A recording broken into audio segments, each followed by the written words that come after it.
सलीम,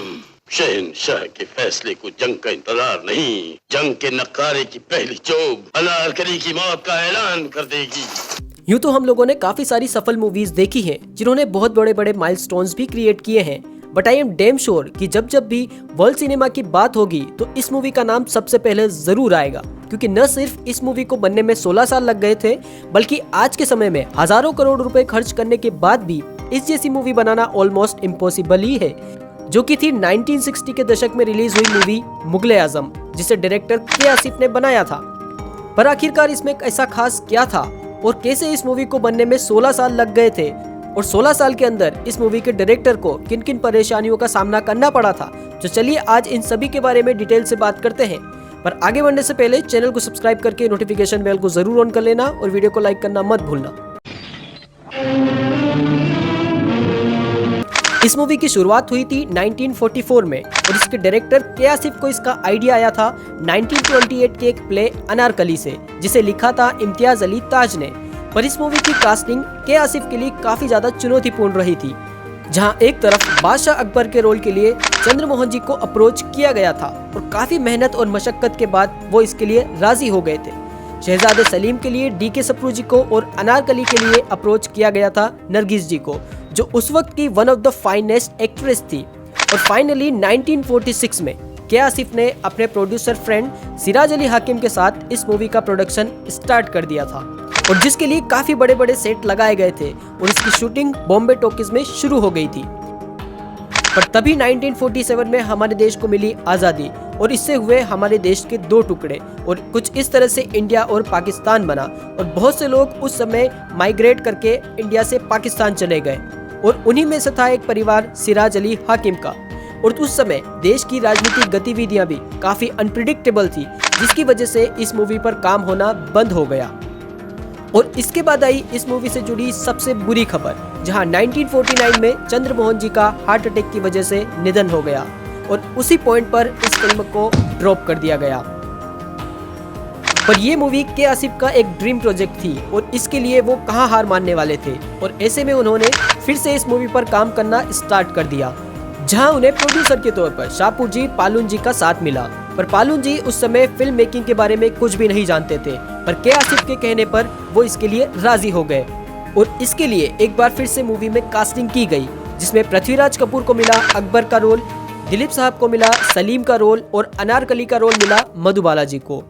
पर मधुबाला जी को चुनने के बाद भी के आसिफ मधुबाला जी को लेकर श्योर नहीं थे, पर आगे चलकर वो इस बात पर श्योर हो गए कि अनारकली का रोल मधुबाला से अच्छा कोई नहीं कर सकता है, और साथ ही अजीत को साइड रोल ऑफर हुआ, जिसके लिए वो बिल्कुल तैयार नहीं थे। बट काफी मुश्किलों के बाद उन्हें भी के आसिफ ने मना लिया, और कुछ इस तरह से 1952 में इस मूवी का प्रोडक्शन फिर से स्टार्ट हो गया। बट एक्चुअल में अगर देखा जाए तो के आसिफ की डिमांड थी परफेक्शन एट एनी कॉस्ट, और वो हर चीज को ग्रैंड और रियल रखना चाहते थे। एग्जाम्पल के तौर पर मूवी के प्रॉप्स, जैसे एम्ब्रॉयडरी का काम सूरत में हुआ, मूवी के अंदर यूज की गई ज्वेलरी स्पेशली हैदराबाद से बनकर आई थी, मुगल कॉस्ट्यूम स्पेशली दिल्ली से बनकर आए थे, इसके अलावा क्राउन्स का काम कोल्हापुर में हुआ, और फुटवेयर स्पेशली आगरा से बनकर आए थे, और तलवार, तीर और भाले राजस्थान में बने।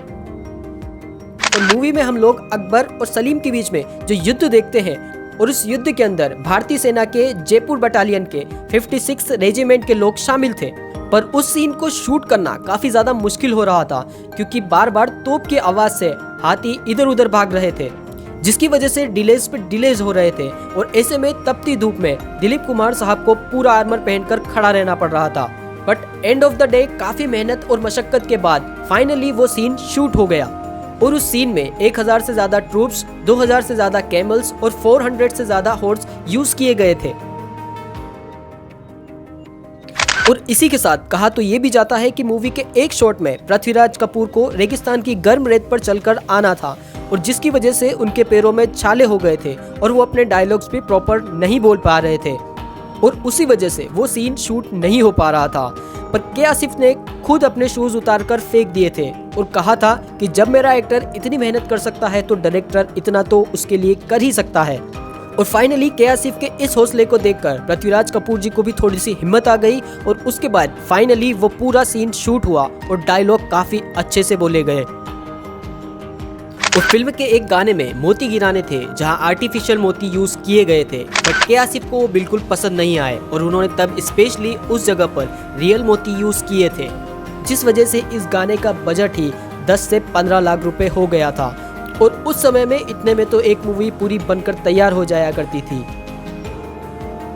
और इस मूवी का सबसे बड़ा इशू तब सामने आया जब शीश महल की लाइटिंग का इशू हो गया, क्योंकि वो सेट काफी ज्यादा अतरंगी था और उसमें जगह जगह पर आईने लगे हुए थे और शूटिंग की लाइट्स उन आईनों से टकराकर रिफ्लेक्ट हो रही थी, जिस वजह से उस सेट की खूबसूरती को खराब कर रही थी।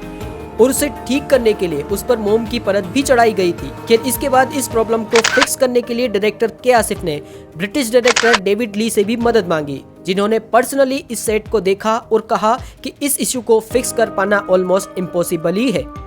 पर के आसिफ भी ठान चुके थे कि वो कुछ भी करके इस इशू को फिक्स करके ही रहेंगे। फिर मूवी के आर्ट डायरेक्टर डी माथुर ने इन सब आईनों पर सफेद कपड़े की एक लेयर चढ़ा दी, जिससे रिफ्लेक्शन का इशू बहुत अच्छे से दूर हो गया। और कहा जाता है कि शीश महल की लाइटिंग को लिट अप करने में 500 ट्रक की हेडलाइट्स एंड 100 रिफ्लेक्टर्स को यूज किया गया था। और कहा तो ये भी जाता है कि स्पेशली इस सेट के लिए बेल्जियम से कांच मंगवाए गए थे और इस सेट का आइडिया के आसिफ को पाकिस्तान के शीश महल से आया था।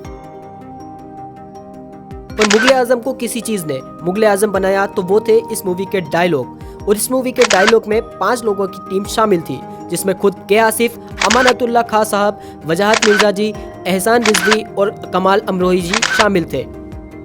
और इस मूवी के डायलॉग्स इतने ज्यादा हिट हुए थे कि जिस तरह से म्यूजिक रिकॉर्ड्स बिकते थे, उस तरह इस मूवी के डायलॉग्स भी रिकॉर्ड्स के साथ बिके थे। और इसी के साथ कहते हैं कि फिल्म के म्यूजिक के लिए के आसिफ नौशाद जी को लेना चाहते थे और उन्हें राजी करने के लिए वो 1 लाख रुपए लेकर भी गए थे, जिसे नौशाद जी ने फेंक दिया था। पर उसके बावजूद भी के आसिफ वहां से नहीं हिले और उनका कहना था कि फिल्म में म्यूजिक तो आप ही दोगे। और नौशाद जी की बीवी के कहने और के आसिफ का उस मूवी के प्रति पागलपन देखकर ही नौशाद जी ने इस मूवी में अपना म्यूजिक दिया था और इसके लिए उन्होंने मात्र 1 रुपए फीस चार्ज की थी। और ठीक इसी तरह मूवी के गानों में के आसिफ बड़े गुलाम अली खान साहब की आवाज चाहते थे, पर उन्होंने ये कहकर मना कर दिया था कि वो फिल्मों के लिए गाने नहीं गाते हैं। पर फिर भी के आसिफ उनसे गाना तो गवाना चाहते ही थे। तब गुलाम अली खान साहब ने के आसिफ के सामने एक शर्त रखी थी और मूवी में गाने के लिए 25,000 रुपए मांगे थे। और तब के आसिफ ने कहा था कि बस 25,000, आपका हुनर इससे कहीं बढ़कर है।